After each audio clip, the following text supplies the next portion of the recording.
You're tuned in to Nerd Overload, your weekly pop and geek culture show covering movies, TV, games, and comics.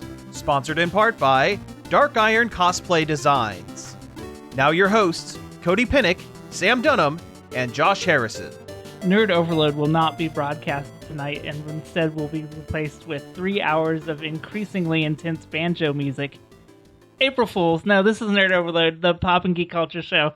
I'm Cody. I'm Sam. I'm Josh. And I'm Samantha. Wait, excuse me, I mean award-winning indie game developer Cody.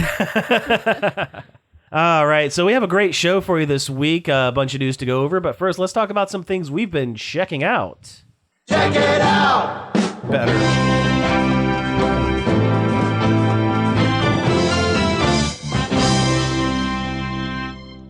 No clips today. We had some updates, and no clips. Wah, wah, wah. There we go. That's perfect. There's your clip. There we go. All right, so let's talk about some things we've been checking out, and my voice is about to go out, so I think I'm going to go ahead and get mine out of the way first. So I've done a couple things the past couple of weeks. The first thing I did is I watched the comedy horror film Studio 666 starring the Foo Fighters, and let me tell you, it's a movie.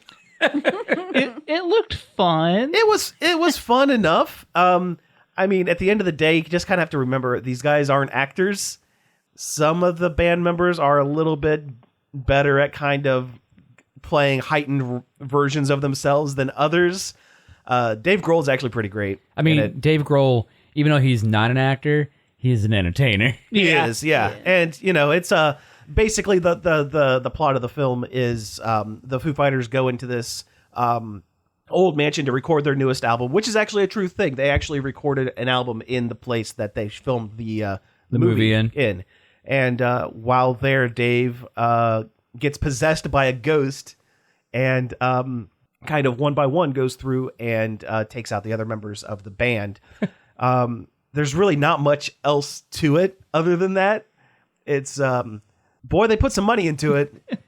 Does Tenacious D make some kind of cameo? They don't, unfortunately. That's rough. You think they would, because they're all just good friends with Dave Grohl. Will Forte shows up, but that's about it. It's fine. I think I would have preferred Jables and KG. I agree. It just seemed like they wanted to make a B movie. So that's pretty much it. Yeah, that was basically what it was. Grohl said, "Yeah, we want to just kind of do a quickie little movie," and the studio just started throwing money at them, like, "Oh yeah, we could put like this special effect here, this there," and next thing you know, it was a actual movie. What I could say is, if you like their music videos, then you're going to like this movie. It is pretty gory. It's definitely a horror comedy, horror first, but it's pretty good. And the other thing I checked out, played the new Kirby game, Kirby and the Forgotten Lands. I've played a lot of the new Kirby as well. I'm about 30% of the way through it, and I'm really, really loving it. I finished the main story. Oh, nice. And I've enjoyed all of it. And I like Kirby fine. I wouldn't say I'm the biggest Kirby fan there ever was. Mm-hmm. Because that's my brother. But this is definitely one of my more favorite Kirby games they've ever, maybe like my second favorite. They did a really, really good job. There's a lot of polish on this game. And this was their first 3D venture, right? Yeah. I mean, it's great. I mean, the challenge level kind of slowly ramps up from the beginning of the game, and I think it's very accessible to extremely. To people who maybe don't even play video games all that often. I think it's really good. I think it's excellent. I think after mainlining Elden Ring and that Final Fantasy Stranger of Paradise for like 2 or 3 solid weeks, and then going into this Kirby game, it was extremely refreshing. Oh, good. Yeah, I could see that. Did it feel kind of like Mario Galaxy or Mario Odyssey? No. It actually feels more like 3D Land than it does if you're going to compare it to a Mario game. But really, it just feels like Kirby. Yeah. They like perfectly transferred Kirby from 2D to 3D. Like, it still feels like you're controlling him. He's still the same floaty, kind of light moving character. Yeah. That just vores everything. Yes. Yeah, and I like the progression system on the power ups. I think that's was a nice kind of addition. You can upgrade the power ups now, and they get stronger as you upgrade. Obviously. Yeah, but it's really good. I liked it a lot. I'm going to continue to kind of plug away at it. I'm going to take my time with it though. I don't think I'm going to blast through it. I want to kind of savor the Kirby a little bit. Savor the taste. Yes. I savored it longer than I thought I would, because normally you can blow through a Kirby game in 2 days. But I gave it 3 or 4, and there's still content I've yet to do, and I was planning on going back to it. There's a whole after the main story bit to do sure, there that usually I won't is spoil. some kind of thing. Yeah. If you're into the horrifying end boss monster that they usually do, this one has a good one too. Oh, good. That is the one thing with Kirby games. It's cute and cuddly and eldritch horrors at the end. Yeah. Yeah. Speaking of eldritch horrors, I've been watching a really weird YouTube series called The Monument Mythos. Okay. And I sent you guys the James Dean one. Oh yeah, those James Dean things. Yeah. I didn't know what that was. But, but it's a 2 season series of these like weird little they go from like 5 minutes to 20 minutes long video, like, analog horror series. Oh, really? About like an alternate history America where not all of the national monuments, but most of the national monuments hide horrible monsters and secrets. Oh, weird. And like the videos are kind of like posited like weird documentaries from this alternate world. Oh, interesting. And I burnt through both seasons, which you can do in a couple hours, in 2 days. And it's just cool. It's cool analog horror, like weird stories that I really enjoyed. Nice. Especially that one about James Dean running for president in like the 60s or 70s, well after he'd already died in our universe. Yeah. Huh. And there's one where there's the Statue of Liberty has a monster inside of it that they were feeding people on Ellis Island to. Oh, okay. The Washington Monument is some kind of portal between 2 universes. Okay. Like all kinds of wild stuff like that. Yeah. It's really fun. Yeah, it sounds like it. And creepy. Yeah. Well, I guess I can get the communal one out of the way. I watched Turning Red. Or we watched Turning Red. Partly communal. Not all. Yeah. Unfortunately, yeah. It's incredibly cute. Incredibly real. Yeah. I mean, I guess I can't say a lot because, obviously I wasn't. You were never a 13-year-old girl. No, or Canadian. Yeah. But it is set in the early 2000s when I was a teenager. Mm-hmm. So it was interesting to kind of see, some of those things kind of pop up back into my collective memory. I think I was I was only a year or 2 older than the main character May was at the time the movie. Yeah, she's 13 in the film. Yeah. Man, that Tamagotchi, I was like, oh man. But yeah, it's super cute, super fun. I love how far CGI or computer animation has come. Yeah, the art style is so good. It almost does the Into the Spider-Verse kind of thing, where it is 3D, but it also looks different in a way. That makes sense. Yeah, it's somewhere between Pixar's house style and anime. Yeah. Everybody has very expressive faces. They get real big sparkly eyes sometimes. Yeah. So what is the movie about? Oh, sorry. I mean, we've talked about how great it is, but we haven't talked about what it is. You have this girl, May, who is a second or first generation Chinese person living in Toronto. Yep, in the early 2000s, and her family is caretakers of a shrine in Toronto to their ancestors. Yeah, in China. And the whole caveat is an ancestor they had a long time ago asked the gods to make her a red panda to defend her village. While their husbands were off at war. Yeah, while their husbands were off at war. Yeah. And it's kind of like... Yeah, it turns out that's genetic, so every female... In the family from then on, yeah. When they come of age, they turn into red panda. Yeah. When their emotions get Yes, high. yeah. When they get really excited or really upset or really angry, they panned out. Yeah. It's a metaphor for hormones and puberty. It is, yes. That is the one thing I've seen a lot about is that it's a which a lot of people are squeamish about apparently. I guess there's been a lot more discourse about this movie than I really think is warranted. But when Spider-Man does it, it's not a big deal then for some reason. That's true. Yeah, well, Yeah, but it's not about, ladies. So So that's a whole different. It's ridiculous. It's such a harmless movie. There's absolutely nothing. Oh yeah, all the pearl about clutching with the film. Yeah. One, people were like, "Oh, she's so crass," and she says crap once. Yeah, it's because she trips and falls.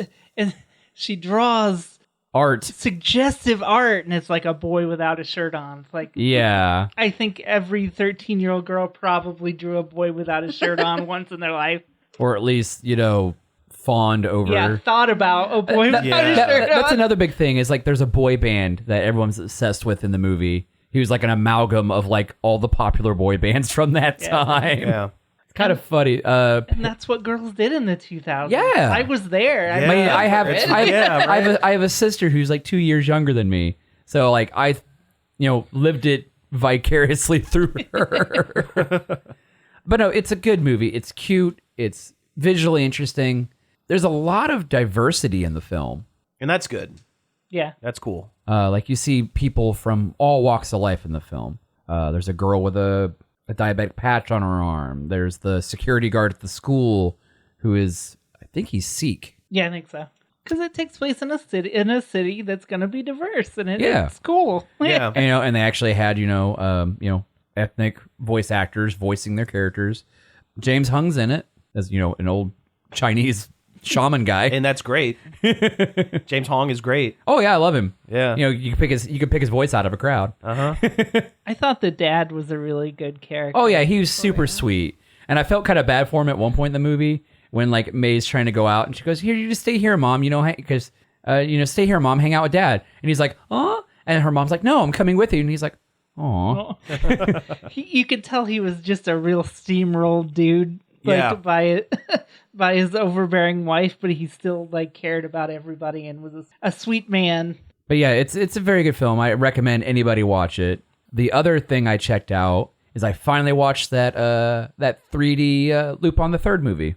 Oh yeah, was it good? I really really liked it. It felt like Lupin. I need to watch it. I've wanted to see it for a long time, and I just haven't. It felt like Lupin. It has all the song. It has the the theme in it.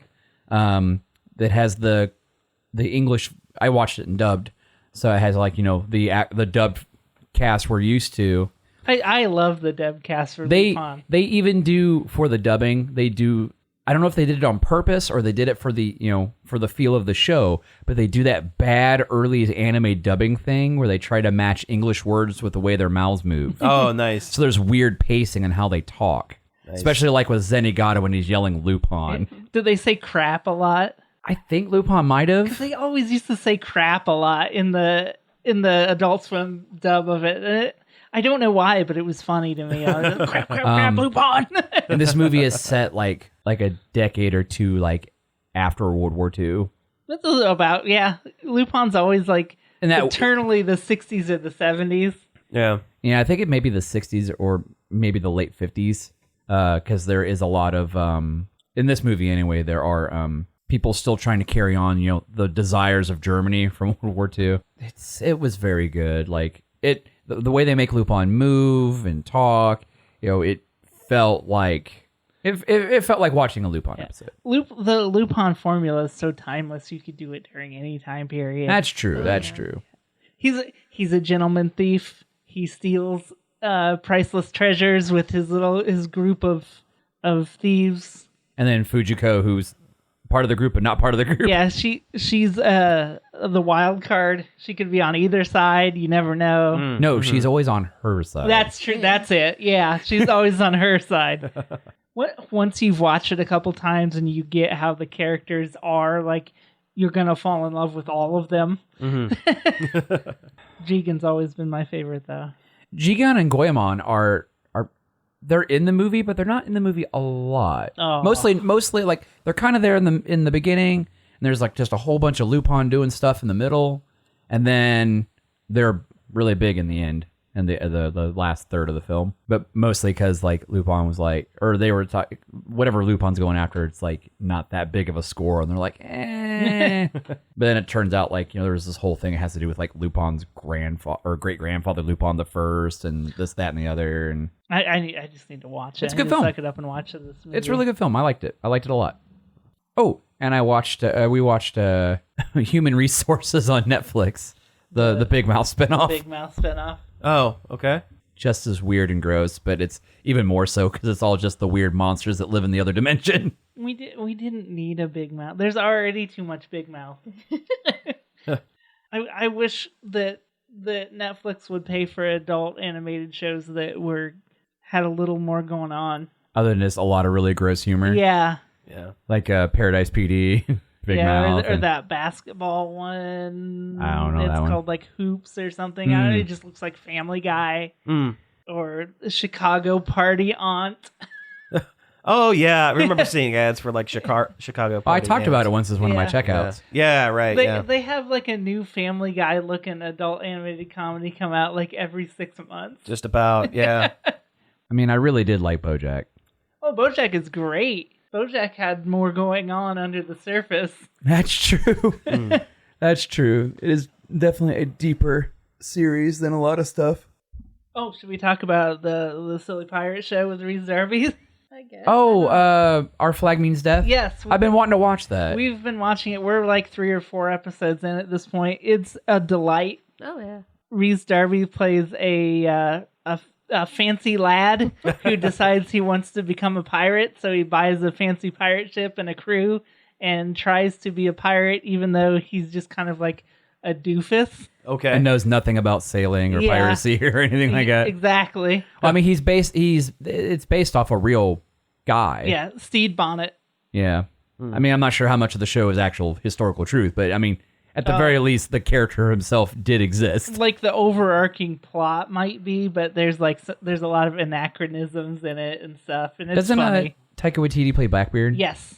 Yeah, a couple episodes in, he shows up as Blackbeard, and his outfit is cool. He looks so cool as Blackbeard. Yeah. But it's silly and it's fun, and I like it a lot. Of course, like Silly Pirates for some reason is like my favorite. It's like one of those things that has a line right into my funny bone, along with Reese Darby. Oh, yeah. He always makes me laugh. Whenever he was on At Midnight, that old Chris Hardwick show. Oh, yeah. He would just kill me every time. I don't know what it is, but he's particularly funny to me, and he continues to be on this show. Nice. Is it the New Zealandness? Maybe. Is it his New Zealandness? So, to make Cody laugh, kiwis. Ah, Both the bird and the fruit. yeah. Wellington PD. That's a good, funny New Zealand show. It's just like 3 doofus cops. It's the X-Files, but New Zealand. Yeah, it's New Zealand nice. X-Files If it was if they funny. were silly police officers. Oh, that's great.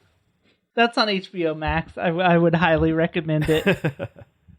I mean, so is Our Flag Means Death. Yeah, I guess they're both. Yeah, there's 2 good New Zealand-esque comedy shows you can watch on HBO Max. This is not sponsored by HBO Max. No. So get out of here, Warner Brothers. Yeah. So you saw the Batman. Yes. Yeah, how we was went the Batman? to the theaters and saw the Batman, and I liked it a lot. Oh, really? Right? Oh, cool. Yeah. Right? It was good. I didn't think I would because I'm not a gritty emo boy, but well, I mean a little bit of an emo boy, but I don't like the gritty stuff. But I really enjoyed it. I thought the Riddler was great. The mystery solving aspect of it was very good. Yeah, like I said, they let him be a detective. Yeah. Yeah, that's great. Catwoman was great. The only thing I didn't like about it is the soundtrack is bad because it's that same Nirvana song for the entire film. For the whole film? Just really? over and over again. Jeez. They play those 4 notes from the beginning of it just constantly over every Jeez. scene. Yeah. Except for when Riddler singing Ave Maria. Okay. Oh yeah, I forgot he did that. Yeah. Yeah. And it's like unhinged in a way that like a crazy person would do it. Oh, nice. Because like you laugh and then you're like, that's actually really weird. It's like, huh? He's making me uncomfortable. Yeah, exactly. Yeah. I also like the fact that he's really like Riddler's like really smart, but he's not like the pompous smart he is portrayed a lot of times. He's just very broken and very just odd and gone. Yeah, and the way they explain his backstory and why he's that way it works. It earns it. Oh yeah. Okay. It definitely kind of gives you that moment of, okay, we know you're doing really bad stuff, but at the same time, we kind of get it. Yeah. Yeah, it's like he's a little bit right though. Yeah, it's definitely the is he wrong kind of category. Gotcha. I did turn around on the Batmobile.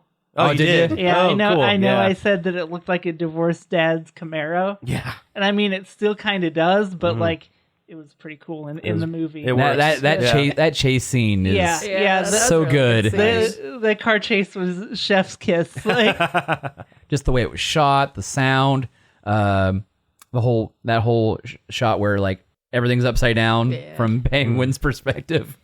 Oh god, just the sound design in that whole film, other than the music, it creates such mood. Like the sound itself is almost like another set piece. yeah. It was also about a half hour longer than it needed to be. Gotcha. Yeah. There's a point where he's wrapped up the case and it's just like, wow, we're still going, I guess. Oh, the part with the speech and stuff in the middle, or in the kind of near the end of the film. Yeah. All right. Well, hey, let's go ahead and take a break here. And when we come back, we'll get into some news. Nerd Overload is proudly sponsored by Dark Iron Cosplay Designs. Hey there, true believers. Want to be a superhero? You can. Dark Iron Cosplay Designs specializes in foam and plastic armor suits. Dark Iron also creates custom costumes and high-quality props. More information at dicosplaydesigns.com and on Facebook at facebook.com/Dark Iron Cosplay Designs.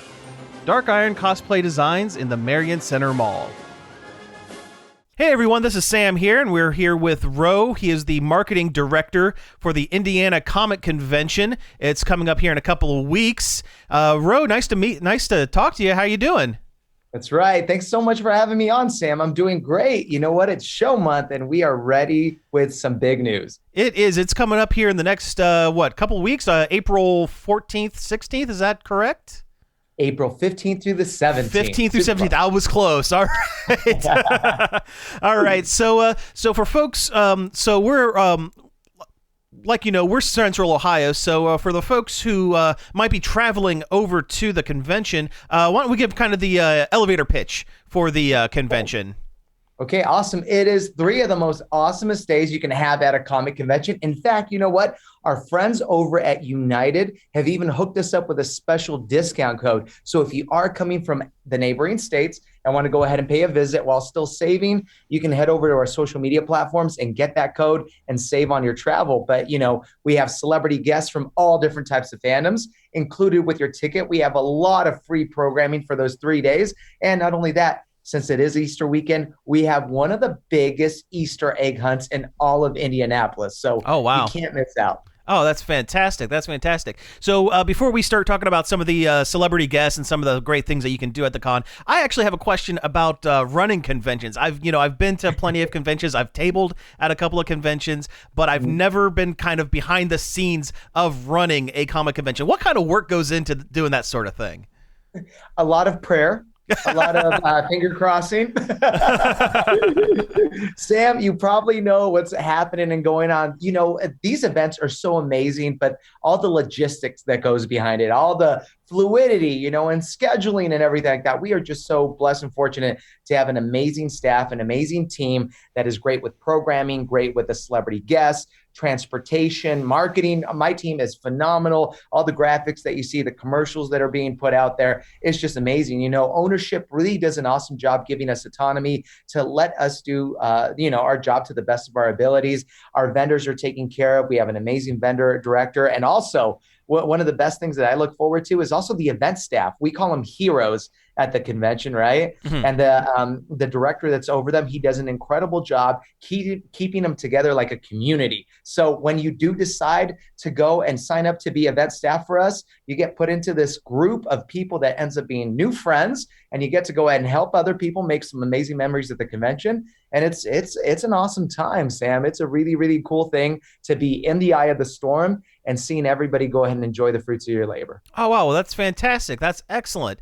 So we've kind of touched on the celebrity guests a couple of times. Who are some of the big gets that you've gotten for the convention this year? That's always the trickiest question, Sam, because it's like, if you're into anime, you're definitely going to go ahead and want to see Chris Sabat from Dragon Ball Z. If you're into television shows, James Murray from Impractical Jokers.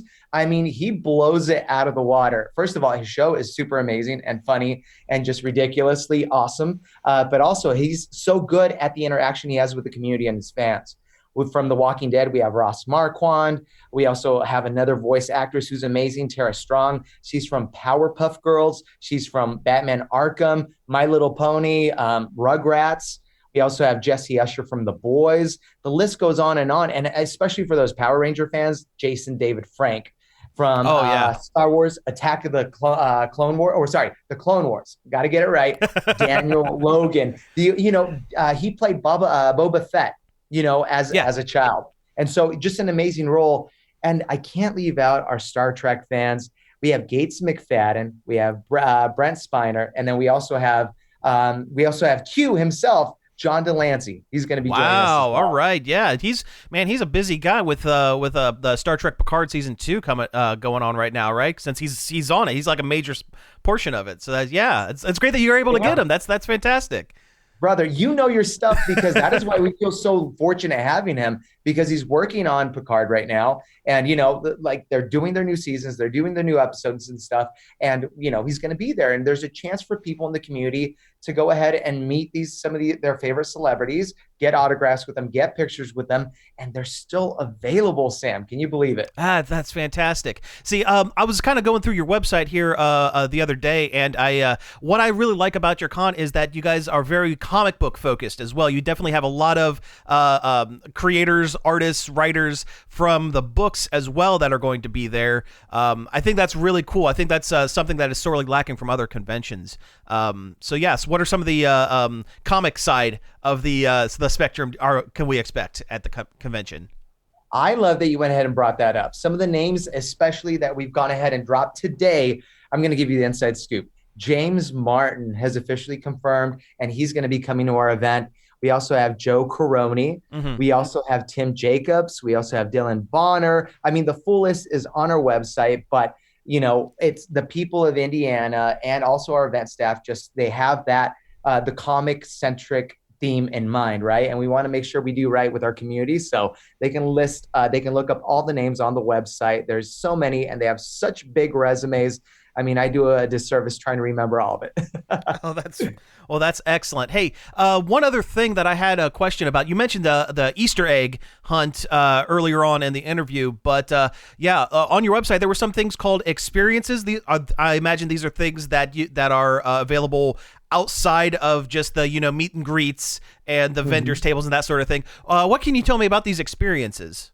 You know what, Sam? We take pride that with the purchase of your ticket, you're not just coming into an event to purchase something else, right?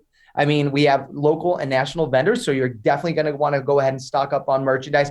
And if you do a job real well, you're going to be able to go ahead and get next year's Christmas presents or this year's Christmas presents right now, okay? Because this is where you come to find all the geek and awesome merchandise, right? And some of these things you're not going to be able to find anywhere else. So why not just go ahead and grab them while you're there at the convention? Stuff for you, stuff for friends and family. But along with your ticket, there's one of the biggest cosplay contests that you're going to see in the state. Mm-hmm. It's amazing. Some of the biggest and best creations, they're going to go ahead and take the stage during our event. We also have the great and powerful Tim, who's an amazing performer. He's a magician. He's going to leave you entertained. We also have Penguin Knife Fight. They're incredible. They're an improv group. And the thing, when I heard about it, I'm like, how's it going to be? I could not find a seat. As a staff member, last year, I could not find a seat in their afternoon panels because they were so packed and busy. And just 5 minutes into it, I saw why. Each and every single one of their panels, usually different topic, different form of play. And it's not just them on stage. They have a lot of interaction with the audience that's there. And so it's like a lot of back and forth. So you can geek out with them, right? So that's really cool.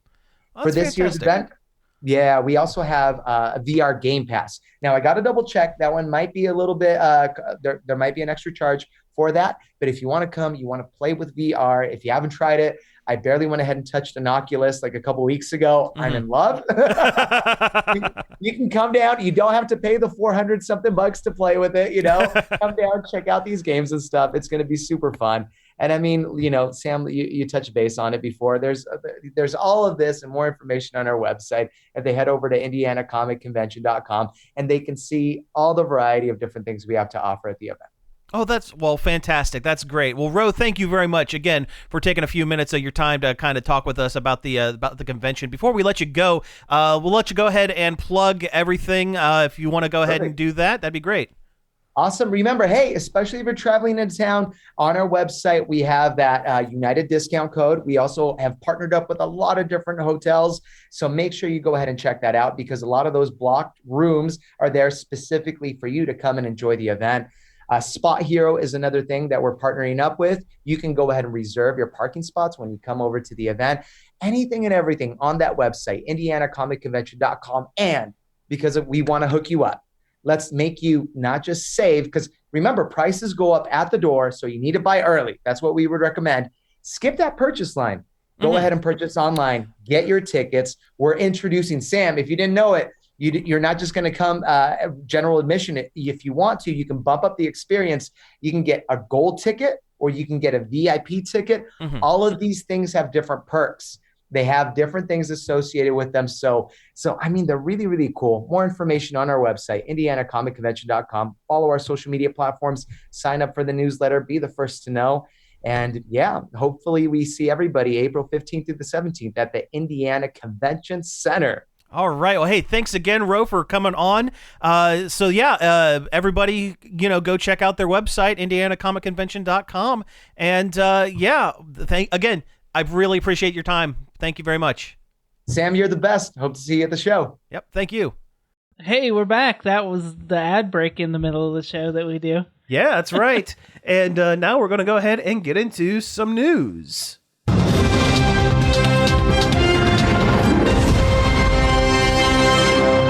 Boing! Ooga! Ooga! Very good. Very good. Well, just make the sounds. Yeah, I don't have the sounds. I'll just make them with my mouth. Perfect. So I'm like the guy from Police Academy. There we go. Yeah. Hightower. No, it wasn't Hightower. No, that's right. I can't remember his name now. Winslow? Michael Winslow. Winslow was the actor. You got it. Yeah. But yeah, so we have some news. It's I'll be honest, kind of slim pickings. Yeah. And a lot of them are kind of negative, but we're gonna try and keep the energy up here. We're gonna do the best we can. Gran Turismo 7 came out, and people aren't happy about it. No, apparently. they're not. There's a lot of like microtransactions and like really, really kind of shady cash stuff. Yeah, with this game. Gran Turismo is a racing game. Yeah, a super gearheady like racing series. Like people like the depth of it, I guess. I'm more of an arcade racer myself. The whole thing is the fantasy of being able to get and drive cool cars. Yeah. And they add this layer of like microtransactions. So now you can't get the cool cars unless you cough up money, which if I'm going to cough up money for cool cars, I'll, do it do it in real life. Yeah, exactly. That's exactly what it is. It's like some cars are like upwards of like $40-$50 or something like that. It's like really predatory. And people are, some people are buying it because they got to have those cool cars. My thing is like, I didn't realize they were still making Gran Turismos. Well, they're always making Gran Turismos. I haven't played it since Gran Turismo. What was the one on PlayStation 2? 3? Yeah, Gran Turismo 3 was the last one I played. It got weird when it came out on PlayStation 3, and then there was like a preview half done version, and then they did another one. And I just completely fell off. I wasn't like a big fan of it to begin with because I'm not a huge car boy. Just leave me with Mario Kart and I'm fine. Yeah, exactly. Honestly. Like I said, I'm more of an arcade racer kind of guy. Like, give me like Mario Kart's Ridge Racer. Ridge Racer. I loved Ridge. Remember that? I loved Ridge Racer back on the PS1. Daytona. Oh yeah. Do you remember that NASCAR like combat racer? No. It was called NASCAR Rumble Racers or something like that. Oh yeah. Yeah, it was like NASCAR meets Mario Kart. Like it had like weapon power ups and stupid stuff. That sounds like it should have made a gajillion dollars. Of course it didn't. Hey, did you say Daytona USA? I did.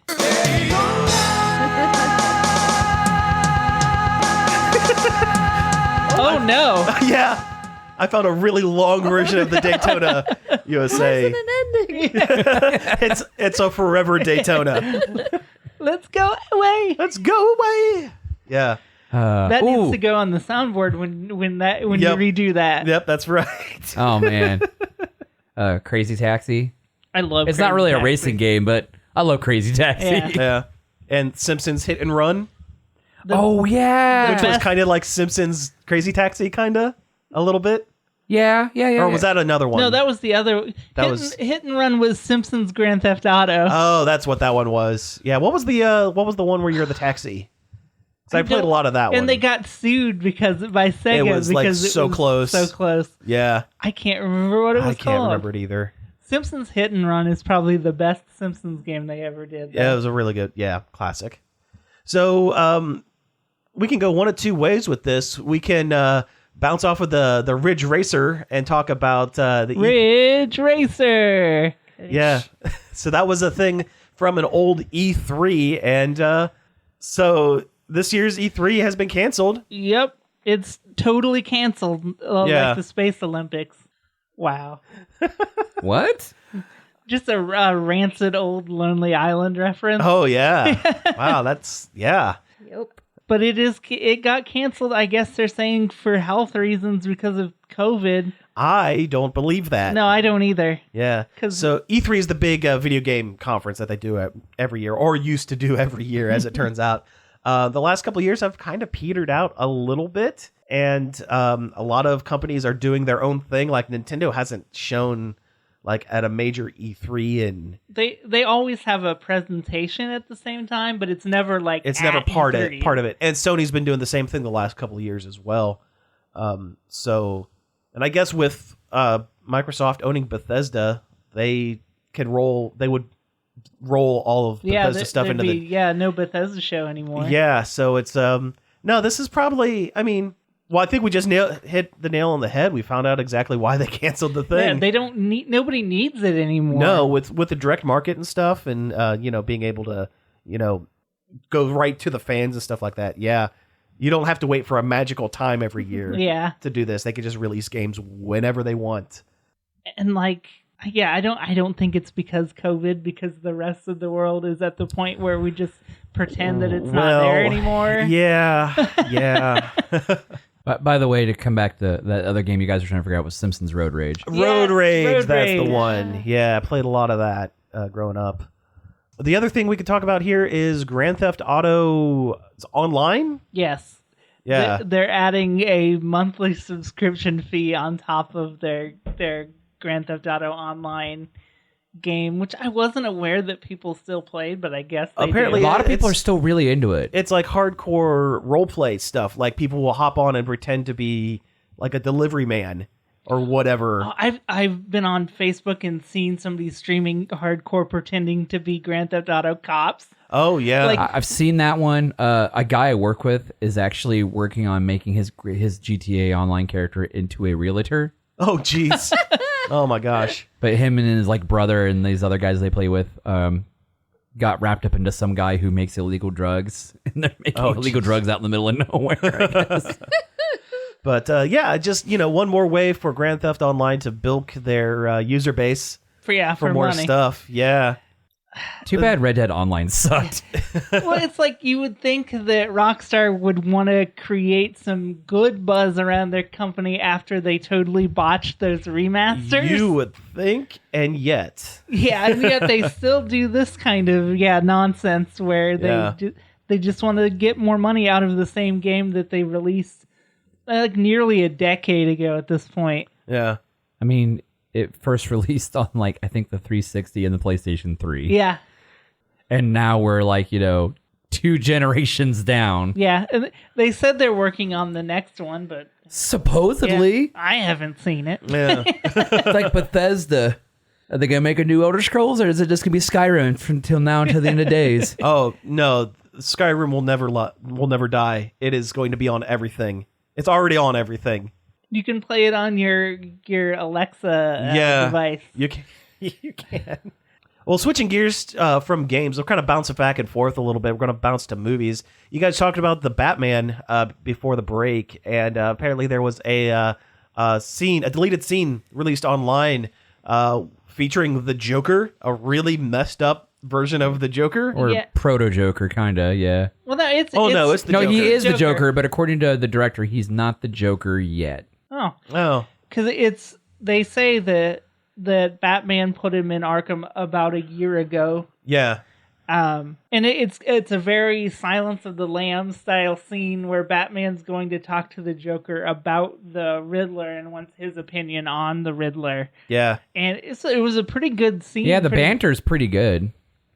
I liked it better than it's kind of spoilers, but I don't know, at this point, it's been out a while. There is a scene at the end of the movie where Batman gets the Riddler. I guess that's spoilers. Oh, man. The hero wins in the end. Oh, man. But there's a scene where the Riddler talks to the Joker in Arkham, and it feels really like fanboy pandery because we have no idea the Joker exists until that point. Oh, gotcha. Yeah. But had this scene been in there, it wouldn't have felt as forced, I don't think. I think it would have made more sense. That's true. But I guess for this scene, until they released it online, the only way you could have seen it is if you solved the Riddler's little riddle from the end of the movie, where you follow the link to the website. Yeah, there's 3 very elementary school riddles for you to solve before you can watch the clip. Baby's first ARG. Yeah. Yeah. But the scene itself is really interesting. It's it makes the world feel a little more lived in. Oh, yeah. Yeah. Instead of just existing for the viewers, benefit. And he looks like a man who fell into some chemicals. He's all burned up. Well, from what I understand, this version of the Joker, his mouth thing is a birth defect. Oh. So that is like it's they found some rare rictus grin kind of thing and applied it to this version of the Joker. Like his head's all scarred up. Oh yeah. He patchy. definitely also fell into a vat of acid. Let's not get that twisted. They don't really give you a super good look at his face, but there's a lot of weird close-ups and angles on the shots. Yeah. Both through a weird frosted glass and also from behind him and stuff like that. Which is weird because I thought the other shot that they used actually in the movie, he looked like kind of a past shot of the Joker that they used in The Killing Joke. Oh, okay. When they show him as a comedian and he's got the big tall hair. I thought it kind of looked like that when they used it in the movie, but then that scene rolls around okay, maybe not. Yeah, right? Yeah. But the scene's really interesting. Just the way he talks to Batman's really is it's creepy, and also like I said, the banter's good. Yeah. Yeah. Was that supposed to be Jerry Seinfeld hair? I think so. A little bit. What's the deal with all these Batmen?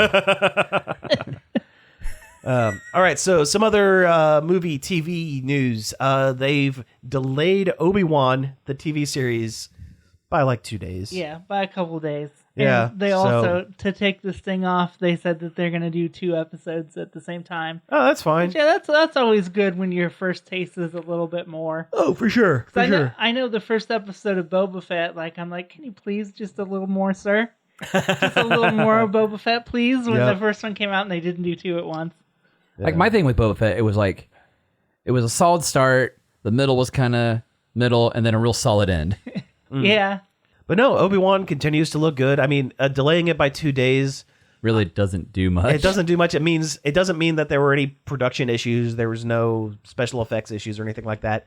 I bet it's like one last round of polish, or they looked at the slate of things being released and inserted it into the algorithm and decided that this is a better date than 2 days prior for, like they getting the most eyes and they stuff wanted like that. it to come out on a certain day of the week, something like that. I mean, there's a whole algorithm to it, like, having done a little bit with, back when we were a news site instead of just a podcast, there was absolutely a trick to posting articles and posting podcast episodes and stuff like that. Yeah, a certain day and time. I mean, I've yet to crack the code, but it exists, and I've read a lot of articles on it. This seems like the same kind of thing. Had you cracked it, you would be a lot richer. Well, yeah. But it's not something that's easy to crack. It is not. It is not. Wasn't it supposed to come out on like May 2nd? Because if they pushed it back 2 days... it's May the 4th. Yeah, that would put it on May 4th. Okay, so it was a lot more. Okay, well, that makes sense. That's my speculation. I don't know the actual truth or the dates or anything. I just knew it was supposed to come out in May. I don't know why I thought it was only a couple days. So the other thing, they're moving ahead with Deadpool 3, and he is going to be part of the MCU, so I don't know how much of the bite is going to be taken out of Deadpool. If they're smart, they'll leave the formula alone for the most part. I think they will going to leave it alone because they didn't do anything to the Daredevil Netflix Defender stuff when they ported it over to Disney Plus. Yeah, it's true. They kept it in its original. Yeah. Except they made me try and remember what my Disney Plus password was. Oh yeah. It's like we have adult content now. Refresh your. Please log in again so you can see it. And I'm like, I don't remember what my password to this is. I just want to watch Moon Knight. Yeah, right. How is Moon Knight, by the way? I liked what I saw of it. Okay. I fell asleep about 3/4 of the way through. It was my fault, not the show's. I was very tired. But it was fun. I liked what I saw. Yeah, Oscar Isaac is really, really good. Yeah, you didn't fall asleep. No. Like I saw a screenshot of what Khonshu looks like, and Khonshu looks right. Big bird skull and I don't remember. A lot of cool visuals, I think. Well, I would hope. I did see where the director of Moon Knight wanted to give a more honest depiction of what Egypt looks like because he's tired of the stereotypes that Hollywood has been doing with Egypt for a really long time. Oh yeah, and that's cool. That's yeah. It felt like it kind of wanted to be Venom a little bit because he's got the voice in his head that's talking to him. That's like tougher than he is type of situation. Gotcha. Yeah. But it's still kind of its own thing, and I mean, it wasn't like as funny as Venom. Like it was definitely more. I don't want to say completely serious because it's still an MCU style thing. Sure, yeah. I mean, they have their formula, And they do play it for laughs how he switches out of personalities. Like, oh, really? One minute he's the bumbling archaeologist. No, he works in a gift shop in a museum. Oh. And he'll like black out, and we'll black out with him. And he'll come back, and he's got a gun in his hand, and there's two people unconscious on the floor. Oh, jeez. Oh, that's cool. You're kind of going along with him in the journey. Is that pretty cool. I'm assuming that's when he's Mark. Yes. When he's Mark Spector. Nice. So, switching back to some game news, tell me about this PlayStation subscription service. So, Sony has announced they are doing tiers to their PlayStation Plus subscription. Okay. The base tier is PlayStation Plus as it is now. Okay. And then there is PlayStation Plus. There's two more. It's like essential and then premium, I think. Yeah. They're two words that mean the same thing, but they're basically two different tiers. The other one gives you access to PlayStation Now, which is their streaming service kind of thing. Also access to PlayStation Vita games and some other stuff. i.e. kind of like a Nintendo. I think it's supposed to be kind of like the Nintendo Online stuff. They're really trying to compete with Game Pass. Yeah. But they're really trying to compete with Microsoft's Game Pass. Yeah. And like it's not quite as good because Sony doesn't have the endless reservoirs of cash that Microsoft does. Pretty much, yeah. I mean, they're trying. I mean, and they haven't said what games that's gonna be on it, or like what PlayStation 2 games are gonna be available. Like, there's some good games in there that if they make available, that are gonna make it seem like a really attractive purchase. But the fact that it doesn't get like day one brand new games like Game Pass does kind of kneecaps it a little bit. Yeah. I feel like once they test the waters with the Surface, they might maybe change their mind and see how, they get more subscribers. Yeah. I think it's kind of a test about kind of wait and see kind of thing. Because, I mean, PlayStation now already does have a bunch of, PlayStation 2, PlayStation 3. But they're streaming though, and it depends. Not all of them are streaming. Okay. Some are downloadable to kind of take some of the bite out of the streaming. They really want you to use the streaming though, because they paid for that whole streaming company. They bought that company Gaikai a while ago. Yeah, I remember that. Yeah, and we just don't have the infrastructure in America. Not in America. No. Streaming games works much better overseas than it does here, for sure. You know what else doesn't work? Fuzzy controllers. Ugh. Yeah. So for the new Sonic the Hedgehog 2 movie, they are releasing fur-covered Sonic and Knuckles themed controllers, I for the Xbox One. I think it was like a contest prize or something. Something like that. It's not something you're going to be able to buy in a store, thank God. Oh yeah, but no, it's gross. It looks like they skinned Cookie Monster and Elmo respectively and wrapped them around an Xbox. Oh, controller. they're the hair's much longer than that. That's true. It's like bad werewolf costume, like hair. And all I can picture is those controllers in 10 years of wear and tear and like hand sweat and like Cheeto dust, and like the hair is all matted down and gross and grody. Yeah, they're nasty, man. It's like when you see like a Halloween costume in a thrift store. Yeah. Ugh. Or an old bathroom mat. That's what it kind of. No, it doesn't look like an old bath. It will over time. It will eventually. That's exactly what it'll turn into, is old bath mat. Yeah. And like, I've touched a lot of like fake fur fabrics and stuff, and it always feels coarse and awful in your hands. I can only imagine what this is gonna feel like. Oh, it's gonna be just a terrible, experience all around. I'm excited for Sonic 2, the movie. Oh yeah, it's gonna be great. It's going to be a Sonic movie. I don't know if great is the term. This is a dumb promotion.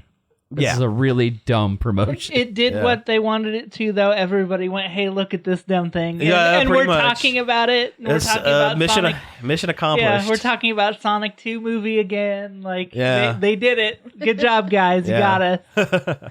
Maybe their whole marketing scheme for this whole film franchise is cringe and then deliver something slightly better than what people are expecting. I mean, it worked for the first one. Yeah, you're not wrong there. That's exactly what they did with the first movie.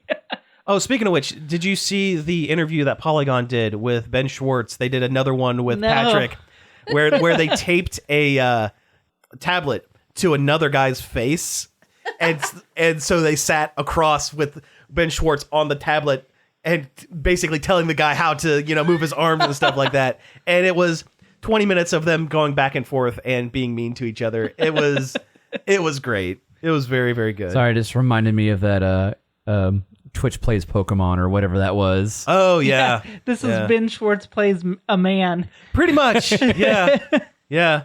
I saw an interview with people from Sonic movie, and they asked him what video games they liked. And Ben Schwartz literally said Chrono Trigger and Final Fantasy VI.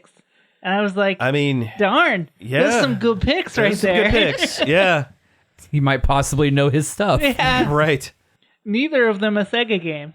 Well, that's true, but it's the classics. Yeah. Knights and Three Dirty Dwarves. That was Plumbers don't wear neckties. That was the most obscure Sega game I could think of. Okay, yeah. Yeah, even I know about 3 Dirty Dwarfs. So tell me about this Game of Thrones spinoff. Do we know if we know anything about it other than it exists, or it's going to exist? They put a release date on it, and I don't remember what it was because I have no skin in this franchise whatsoever. Same here. It seems like this show is going to take place so many years prior to the main Game of Thrones that whatever happens does not matter. It's 200 years prior to the one everybody knows and used to love until it ended poorly. Yeah, and everybody made fun of a coffee cup. I think it takes place in the era before all the most of the dragons died out. Well, then, okay, before they died out. I was going to say, well, then what's the point? It's called like House of Targaryen or however you pronounce it. It's called House of Dragons. House of Dragon. Okay. But it's much easier to say. And the Targaryens are the dragon house. Yeah, it's about them. Yeah, I think August was when it comes out. I've seen some pictures from like on set, and it's just people in white wigs because every Targaryen has really light hair. Okay. It's like a bunch of bad Geralt That's what I was cosplays. going to say. It's The Witcher. It's a bunch of witchers. It's a bunch of witchers and dragons. Gaggle of witchers. Speaking of The Witcher. Oh, yeah. That's in the news, too. CD Projekt Red, the people who make those games. Yeah. And I guess very little else at this point. Announced that that's their next big title is another Witcher game, and they had an image of like a necklace like the one Geralt wears, but this one was cat instead of wolf. Okay. So I guess they're hinting at like you're going to be a different guy. Just a different Witcher. Yeah. I mean, that's fine. Cool. Bob Witchman. Yeah. Didn't they just release like some kind of animated movie or something that has like a Witcher, but he's like in like kind of like a samurai? Yeah, it was like Witcher Ronin or something. Yeah. Okay. I don't know. They've really just milked everything have. they can out of The Witcher, and it's a shame that they're walking away from Cyberpunk so quickly. Well, yeah. I mean, I know it was a disaster, but like they fixed it, and it's a good game now. That's what I hear. I mean, the same thing happened with The Witcher 3. It was real rough garbage there for a minute until it got stabilized. Yeah, if they would have hyped it up as much as they hyped up Cyberpunk, the same thing would have happened, but it didn't have that same hype course that Cyberpunk did. Yeah. I mean, even the first Witcher game plays nothing like the later Witcher games. Yeah. I like it though. Oh yeah, it's good. All right, well, we have like 2 minutes left, but do we want to talk about what happened at the Oscars at all? Yeah, sure, why not? Okay. We can fill 2 minutes. We can fill 2 minutes. So a bunch of movies won awards, but that's not what people are talking about. Yeah, does that register? That registered enough. Okay, I was making a slap. Yeah, that's what happened. I mean, we're not tabloid rags. We don't, whatever. People have had many opinions about what happened between Chris Rock and Will Smith during the Oscars. I'm of the opinion that they were both in the wrong. Don't punch down and make fun of a medical condition that one cannot control. Yeah. Right. There's a lot of things you can say about Jada Pinkett Smith. Yeah. But that was a low blow, even for Chris Rock, who is known as a controversial comic. Yeah. And don't do a hit. Don't do a hit. It's a simple it's like you tell a 2-year-old don't hit people. Yeah.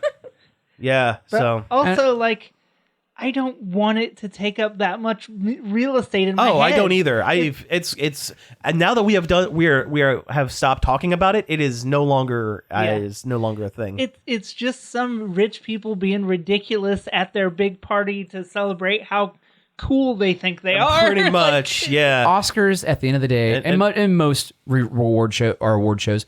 Is nepotism. Yeah. It's nepotism. And making fun of animated films. Yeah. That was the worst thing that was happened. The worst thing. That was really bad. When they announced, best animated film, whoever the presenter was, I don't remember at this point, their big funny joke was, animated films, kids love them, adults endure them. It's like, no. Wow, you just took a dump on the whole art form right there in front of everybody. Yeah, and then Amy Schumer doubled down on it. It's Amy Schumer. Well, that's true. She doubled down on being terrible.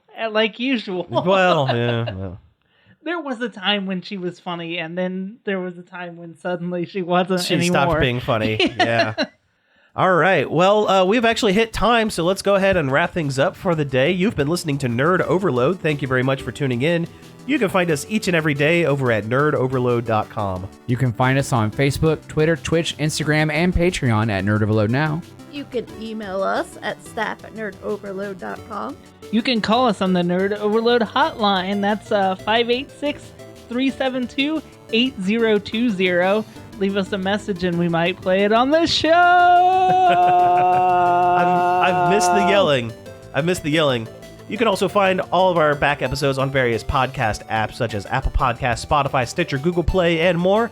And finally, I'd like to thank David Pencil for the use of our intro and outro. You can find more of his stuff over at davidpencil.com. Thank you all for tuning in, and we will be back next week. If you're going to go check out those back episodes, I implore you not to go back too far.